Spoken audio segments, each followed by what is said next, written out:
वंदे मातरम भैया बहनों। अपना जो पार्ट 2 है नए राजा और उनके राज्य, उसके अभ्यास प्रश्न करने हैं। पहला है जोड़े बनाओ। जोड़े, इधर तो जो राजा है और इधर उनका क्षेत्र है जहां पर वो राज्य करते थे। गुर्जर प्रतिहार पहला है, तो गुर्जर प्रतिहार कहां पर शासन करते थे? वो है गुजरात और राजस्थान। राष्ट्रकूट शासन करते थे पश्चिमी दक्कन प्रदेश में। फिर है पाल वंश, तो पाल वंश कहाँ था? बंगाल में था भाई। और चोल वंश तमिलनाडु में। दूसरा प्रश्न है त्रिपक्षीय संघर्ष में लगे तीनों पक्ष कौन कौन से थे? यानी जिस राज्य को या जिस क्षेत्र को प्राप्त करने के लिए तीन वंशों ने लगातार युद्ध किया, लगातार उनमें झड़पें होती रही, वो कौन कौन से वंश थे? त्रिपक्षीय संघर्ष में पहला था गुर्जर प्रतिहार, दूसरा राष्ट्रकूट और तीसरा था पाल वंश। चोल साम्राज्य में सभा की किसी समिति का सदस्य बनने के लिए आवश्यक शर्तें क्या थी?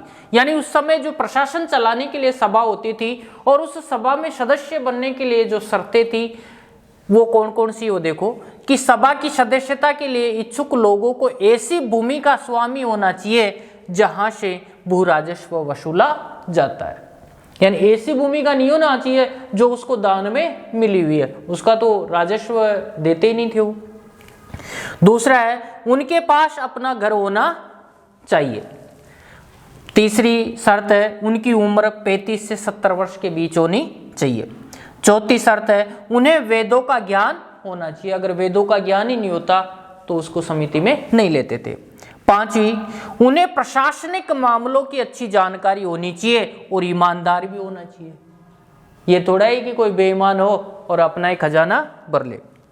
छठा है पिछले 3 सालों से किसी समिति का सदस्य रहा है तो वह बाद में किसी समिति का सदस्य नहीं बन सकता। यानी 3 सालों से लगातार वो रह रहा है तो वो दोबारा चुनाव नहीं लड़ सकता। जिसने अपने या संबंधियों के खाते जमा नहीं कराए वह चुनाव नहीं लड़ सकता है। आखिरी एक और प्रश्न है चौथा, वो है प्रश्न नंबर 4।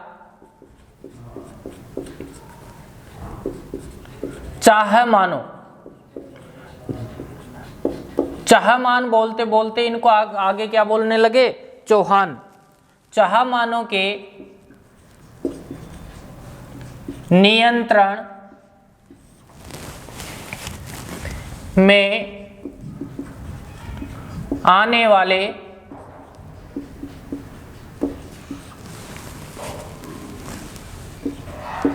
दो प्रमुख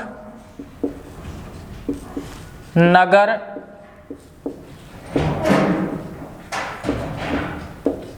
कौन से हैं? उत्तर है इसका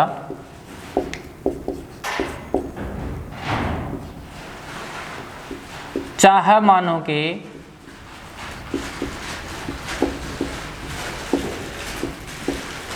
नियंत्रण में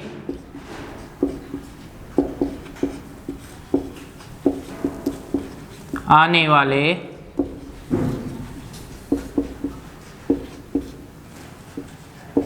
दो प्रमुख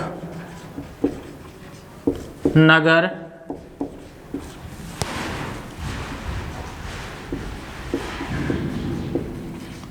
दिल्ली व अजमेर है। यहाँ तक आप ये जो गृह कार्य है इसको आपकी जो गृह कार्य की नोटबुक है, जो अभ्यास पुस्तिका, उसमें सुंदर लिखावट में उतारोगे। धन्यवाद।